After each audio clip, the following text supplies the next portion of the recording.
Men o'zimni muvaffaqiyatli insonlardan hali unchalik his qilmayman, chunki bu komfort olib kelishi mumkin.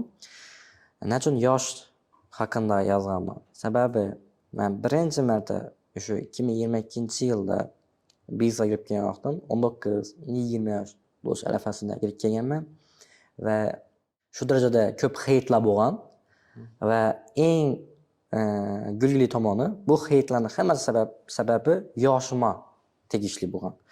Shu konsalting ochganmiz, talabalarni Koreyaga yuborish bo'yicha proseslar boshlangan va juda ko'p o'quvchilar bilan ishlab turibmiz, lekin ular ota-onasi keladidan o'zing yosh ekansan, nishatib hali yuborishing mumkin. Bilmaysan sen.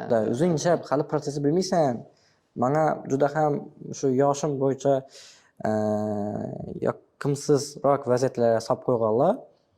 Keyin men har doim aytganman, muvaffaqiyat ortida hech qachon yosh yotmaydi. Hech qachon.